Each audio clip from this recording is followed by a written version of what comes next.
My winter garden this year has been a bit on the mediocre side. Now, there are a number of reasons for this that I touched upon in a previous video, so I'm not going to rehash those details here. At this point, I'm shifting my focus to concentrate on preparation for the upcoming spring and summer season.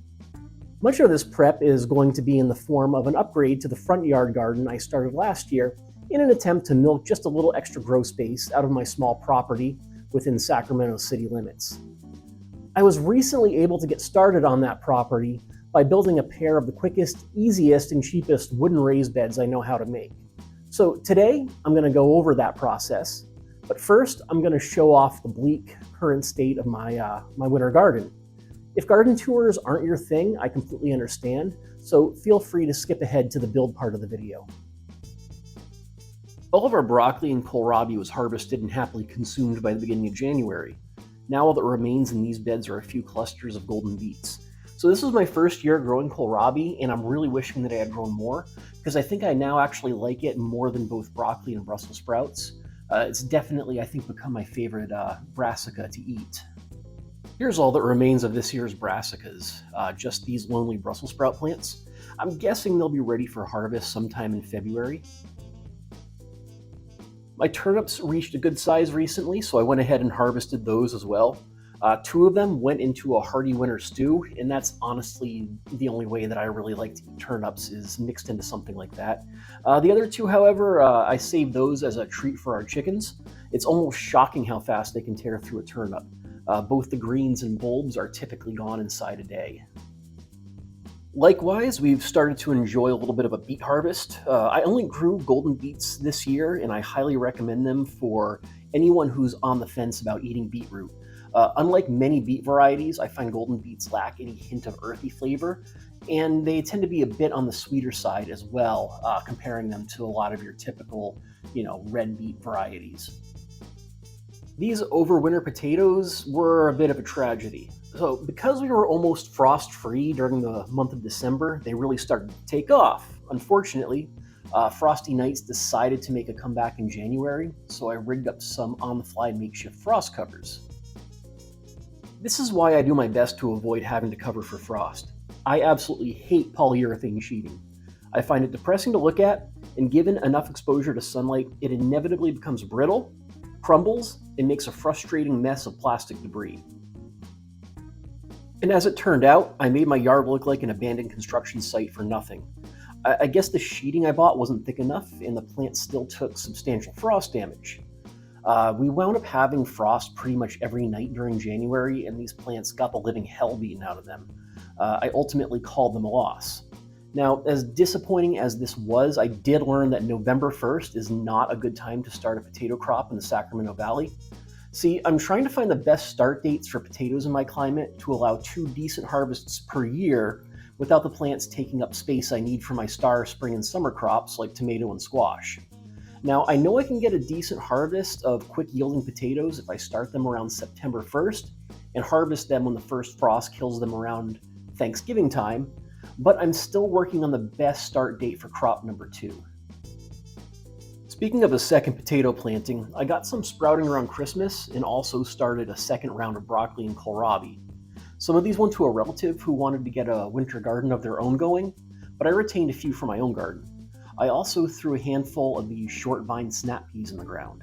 I don't know how well any of these will do. Days are still very short, which slows plant growth considerably, and if these haven't yielded by the time I need the space for my tomatoes in April, I'll have to pull them regardless of whether or not they've yielded anything. I started a number of those red potatoes in fabric grow bags. So winter is really the only time grow bags are useful for me. They dry out way too fast in the summer to be much good for anything beyond mulch storage.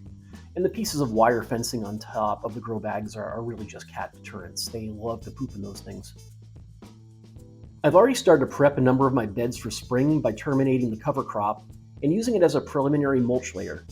I wanted to have time to start decomposing and recharging the soil before spring comes, and dry conditions drastically slow the rate of decomposition. On to this year's major garden upgrade. So last May, I decided to begin to convert my front yard into a vegetable grow space in addition to what I have going in the backyard. I went the ultra cheap route and tilled up a strip of our clay soil, amended it as best I could, and also installed a spare raised bed and a pair of wine barrel planters. Unfortunately, most of what I planted there burned to a crisp over our exceptionally hot summer due to a lack of shade cloth. It was a good reminder that in my climate, a garden not shade clothed is as good as dead. It's not really practical for me to shade the long crescent-shaped patch of soil that I tilled, so I conceded to installing new raised beds this year. I lucked out around Christmas and had a small windfall, part of which I was able to earmark for my garden expansion. Not knowing how the, shall we say, volatile nature of the country would affect lumber prices in the new year, I immediately purchased the lumber I needed for the project. I find the most cost-effective materials for raised beds are cedar fence pickets and 2x3s, assuming, of course, that you don't have a source of free, clean, salvaged lumber. The 7.5-inch pickets ran a shade under $5 a piece, and the 5.5-inch pickets ran about $3 a piece, as did the 2x3x8s. These are, of course, pre-tariff prices. There are admittedly some major drawbacks to this cheap lumber. For one thing, quality control is beyond awful, and it's almost impossible to buy a large quantity without having to settle for at least some boards that are warped, cracked, or mostly knots. And this means anything you build with them is inevitably going to be a bit rough, unless you have the time, patience, and tools to remill the boards to be perfectly uniform. Also, the pickets are 6 feet in length, meaning if you want a garden bed longer than that, you'll have to get creative with the design. The beds I'm making for this project are going to be approximately 6 by 3 feet and approximately 20 inches deep, so each bed is going to eat 5 7.5-inch pickets and 3 5.5-inch pickets. My first step is to cut my corner posts from the 2x3s. I'm definitely not the best person to dispense carpentry advice, but if you're using an electric miter saw like I am, repetitive cuts can be made much faster by rigging up a makeshift length gauge and stop like I did here. Rather than measuring for each individual cut, you can measure once, set the stopper at the appropriate distance from the blade, and cut a bunch of equal length pieces in very little time. I'll point out that a miter saw isn't a necessity to build a garden bed.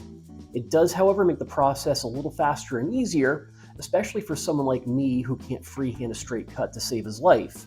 But the project could definitely be done with nothing more than an inexpensive circular saw and a power drill.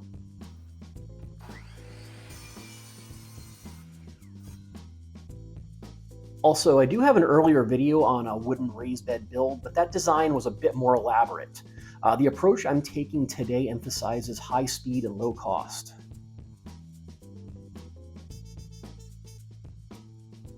Next, I'm going to cut the boards for the short walls. These are going to be about 3 feet in length, maybe a little less. I'm going to keep the boards whole for the long walls, so there's no reason to make any cuts for those. The process can be sped up a bit by stacking 2 boards on the saw, but it's important to make sure they're as perfectly aligned with each other as possible.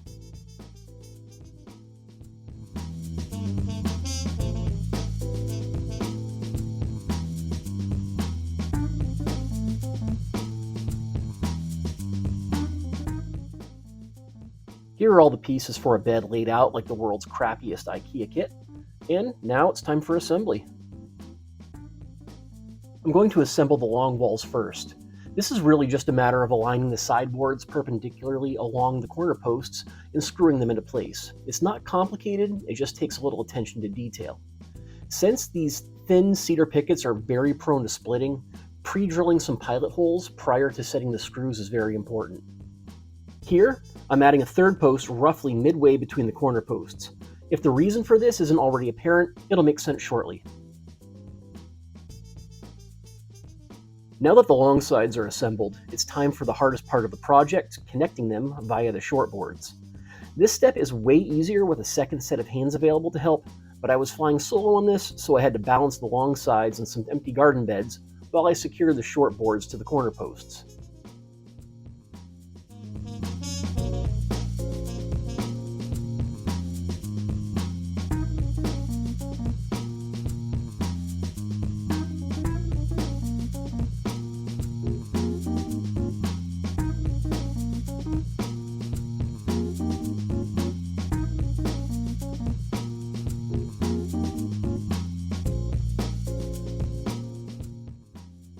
Here's the bed mostly complete.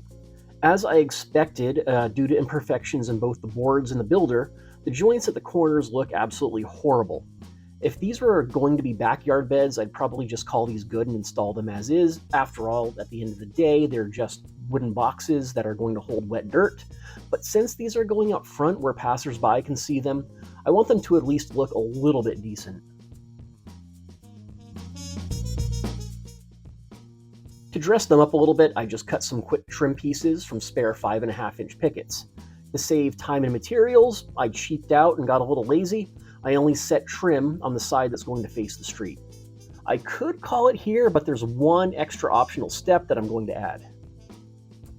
In hopes of increasing the longevity of the bed just a little, I'm applying a light char finish using a propane torch. This is inspired by a traditional Japanese wood preservation method called yakasugi, which I really hope I'm pronouncing at least sort of correctly. The idea is that a carbonization of the wood's surface via charring will help lock out moisture and pests, thereby increasing rot resistance without having to use a chemical finish. Since these 5/8-inch thick pickets are so thin, I don't want to char them to the point of having an alligator skin texture, as all structural integrity would be gone. I'm hoping for more of a perfectly roasted marshmallow finish. In case anyone is wondering about the safety of this, given that I'm in California, and in light of the recent tragic fires in Los Angeles, I'm honestly a world away in Northern California, which has had a very rainy November and December. Everything appears green and wet, and I have the hose on standby if need be. I certainly wouldn't even think of doing this during any other time of the year. I don't really know exactly how much rot and pest resistance this light char finish will add, but I'm really liking how this looks.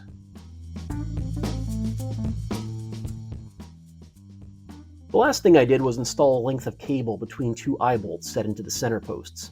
Because the fence pickets are thin and a bit flimsy, the cable should help keep the sides from bowing out when they're filled with soil. Here are the beds in place in the front yard. In all, I was able to build both of these in about 6 hours on a Saturday, and I'm sure if I'd had a little help, the build time would have been even less. Each of these cost me about $40 in materials. Now I have a lot more planned for this space, but that will have to wait for another time.